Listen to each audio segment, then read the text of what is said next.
Welcome to another exciting episode of GCC Giants. Now we shift our focus to agriculture.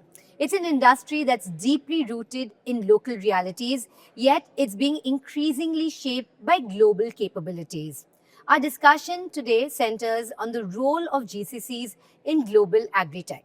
Whether it's enabling precision agriculture, advancing sustainable practices, or building digital platforms, India's agri-tech GCCs are increasingly central to how global food and farming companies operate and innovate. Now, I'm delighted to be joined by two leaders who are shaping this transformation in our studios today. We have with us Sandeep Mehta, Global Services Center Leader at Corteva AgriScience, and Suchitra R. Prabhu, who's a Global Director, Centers of Excellence at Yara. A very warm welcome to the two of you. Thank you. Thank you. Thank you so much for being here. Now, for a long time, we've been hearing how agri-tech GCCs are supporting efficiency in agriculture. But now, over the last few years, they have turned into true catalysts of agriculture. How do you see this happening? And what do you think are the factors responsible for it? Walk us through that. I'll start with you, Suchitra. Thank you. Thank you for having me here. It's a pleasure to be here to talk about this, I would say, a more fledgling kind of industry domain compared to some other domains like manufacturing even or definitely financial services or telecom, which has really matured over the period on how we deliver as a GCC construct. For AgTech, I would think a lot emerged, at least from my experience in Yara, where we started this off as a digital venture to look at possibilities of what can be done as a fertilizer company to build business models around it, enabled through digital, right? And there's been a lot of learning over the last few years, especially the last 5 years. A lot of resets on where we started, where we thought that there could be independent business models, to a lot of better understanding of the diversity of the needs of AgTech, given the markets, given the kind of agricultural practices. Definitely, we know the hyper-localization requirements of weather, soil, cropping patterns, and more importantly, the very cultural setup of how food intake happens in various parts of the markets, supported also by government policies and the way the industry value chain works. So I think what I'm recognizing, learning from global learning is there's a lot more to do. There are a lot of opportunities, but it's also very federated. Has to be very centered around understanding the local environments. Where GCCs get a good vantage is to be able to see these patterns globally. So you're not siloed in one space. You see these patterns, and as good technologists, as good capability centers to understand these patterns, especially through data. Now with AI coming in, I think we are reaching a good position to see how more value can be unleashed. Interesting. So maybe I'll take that across to you. How are you perhaps using AI, and also how the previous question, how are agri-tech GCCs becoming true catalysts of innovation? Sure. So the center that we run at Corteva in Hyderabad is more into business processes. We've got actually a very large research center in Hyderabad, but that's not really what the GCC does. GCC is more into processes like finance and accounting, procurement, customer service. But what we've tried to do is to make sure the GCC is relevant and makes an impact is to be able to segregate the processes which are really, intimate with the farmer, with the market, and those we've left with the business. And what we've taken away is back office kind of work, which still has a huge impact on the business and makes sure that the business has time and resources to be able to concentrate on where they maximum add value. And to also ensure that wherever there are regional requirements, considerations where we don't want a process to be centered globally because it would hamper the regional connect or the intimate connect with the customer, those processes we've left in the regions. So we have a network of centers, the global hub being Hyderabad, where mainly global processes which are not directly I would not say connected, but not very intimate with the farmer or the customer. Those get handled. And then we have the regional centers which manage, the specificities. But being in Hyderabad, our center does support the India business.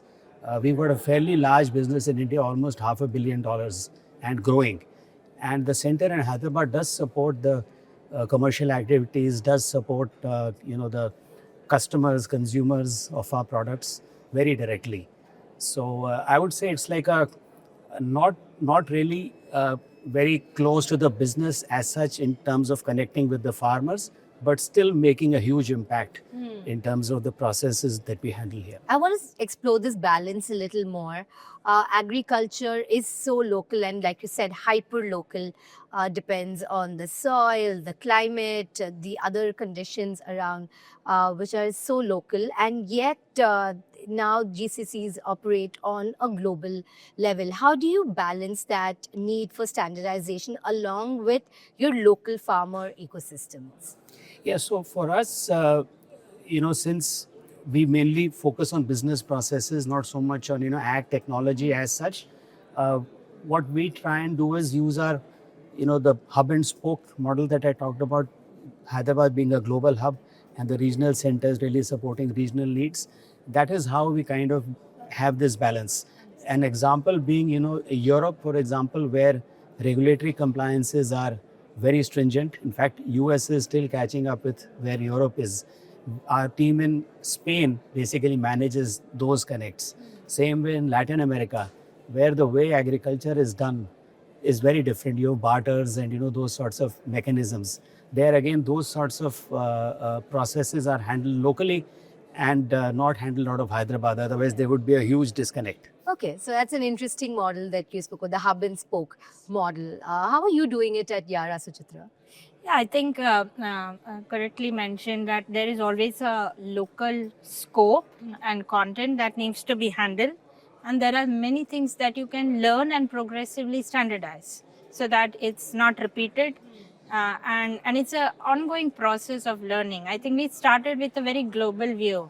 And we had two kind of patterns, large farm professional markets and small farm markets.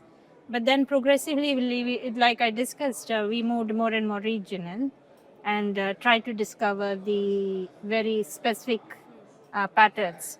But I think there's also again a recognition that a lot can be brought back centrally and used for optimization and scale. Interesting. So are you saying that there are some processes that can be replicated worldwide? Yes. Okay. Yes. So you learn. It is not. It is. I don't think there is a static answer. Okay. But I think more important for organizations to keep recognizing the shifts, be it geopolitical risks, supply chain risks, and other changes that we are observing. So more important that organizations start to deal with these changes and then you set up to work yourself. Okay, could I just also ask you, he was talking about the fact that how they concentrate on business processes, right? What about at your GCC? Do you concentrate on the tech part of it as well? And these processes that you're talking about replicating elsewhere, are they mainly business processes or can we also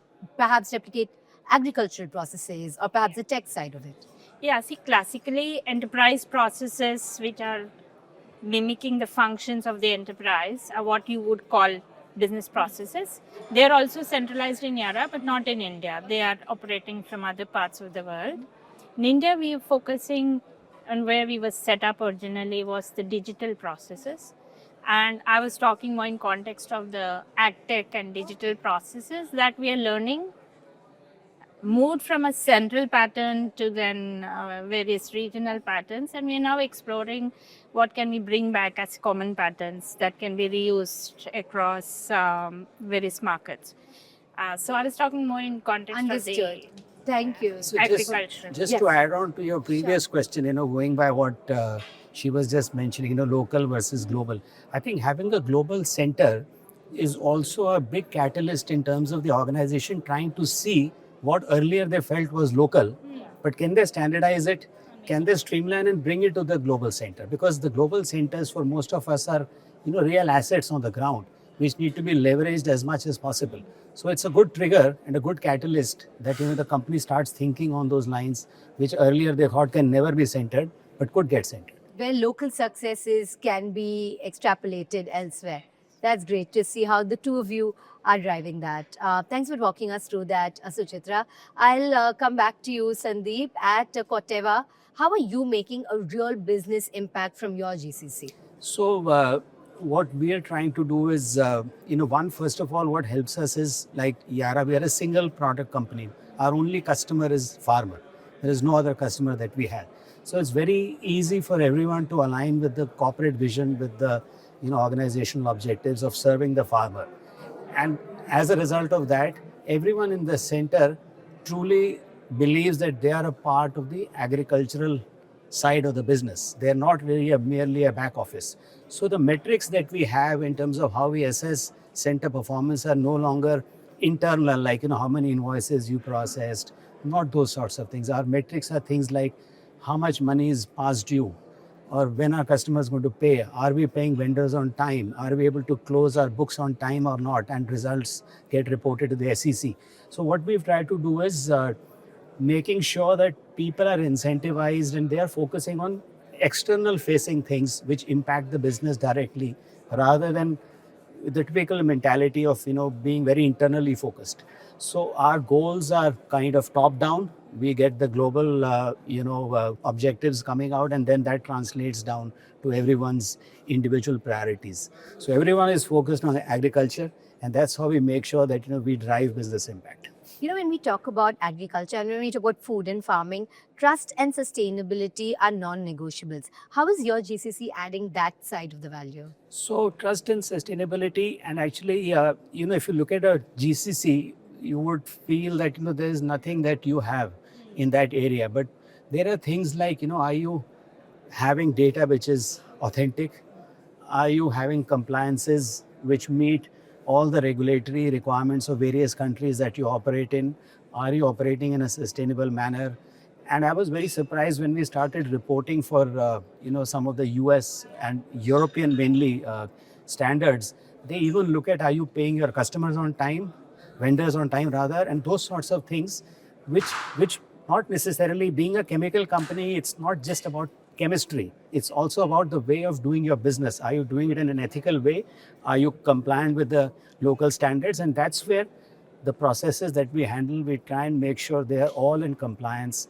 And being a central hub makes it easier. I mean, if a process was decentralized, how do you manage risk? How do you manage compliance? Becomes very difficult.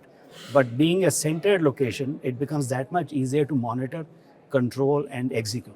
Okay, so trust from the lens of compliance and sustainability from the lens of what we spoke about earlier, right? Perhaps setting in some best practices which can be emulated elsewhere. Now, Suchitra, I'll ask you as well about sustainability, your centers of excellence. You have your capability development efforts as well.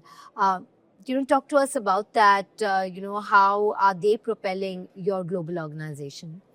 Yeah, I think fundamentally the fact that the organization sets its mission around these topics then becomes the fulcrum to drive everything else we do, right? So just understanding the organizational mission and vision towards a sustainable food future drives solutions towards it. So from a fertilizer product perspective, we are focusing on low carbon solutions, low carbon products. Now that happens because we're decarbonizing the value chain and the production process. And then it leads then to how we help farmers understand what is the benefit of using low carbon solutions, especially focusing on regenerative farming practices, and how solutions around precision farming further help in reducing the impact to climate, right? And it all starts from the top where the mission and the strategic direction is set up, and that leads to solutions from our co-product and value chain processes, leading then to digital enablement, then finally translating to farmer education. And we do a lot of farmer or end user education through our CSR projects, our CSR initiatives, where we tie up with NGOs and other providers. So that's how our people get more and more literate themselves in that full journey. And when they are understanding that, then they are able to better deliver. So I think, of course, I would just add on to what he already said, that there are other capability developments we do at the center to drive compliance, to drive, therefore, trust. But it's also embedding it into the lives of people and how they interact while they're doing their work or while they're discussing with their stakeholders, that we promote these topics. Great. It's you driving it through awareness as well. Great. I think for a chemical company, it's a good point. Farmer education is very, very important because people generally feel chemistry is bad, chemicals are bad. But if you're able to educate them that these have very minimal or zero impact on the soil, but rather will improve your yield, is something which really makes a huge difference. A lot of people think chemicals are bad, but they don't understand that H2O is also Exactly. a chemical, right? At the So end is of the day, NaCl, everything has yeah. a formula. Exactly, so is NaCl. Yeah. But it's great that you're driving that awareness and that education. So Chitra, whenever we talk about GCCs, a big topic is talent, right? Now talent, how do you retain talent? How do you engage it? But when it comes to agri-tech, I'm interested in knowing what's the sort of particular talent that you want to attract and retain? Yeah. See, what I learned, because I also joined an agtech domain quite recently. I've been more in the manufacturing and oil and gas space before. But when I joined this organization and I met people, what I also learned pleasantly is a lot of people come from the agrarian background. So their grandparents, their uncles are still farming.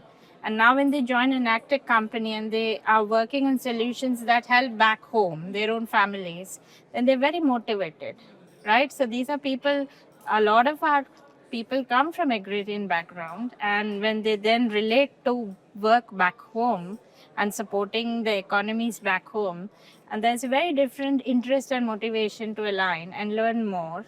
And so for me, it's been, I don't come from an agrarian background, but I see my colleagues who show that passion. And I enjoy watching that and how then people take an extra interest to learn about these topics.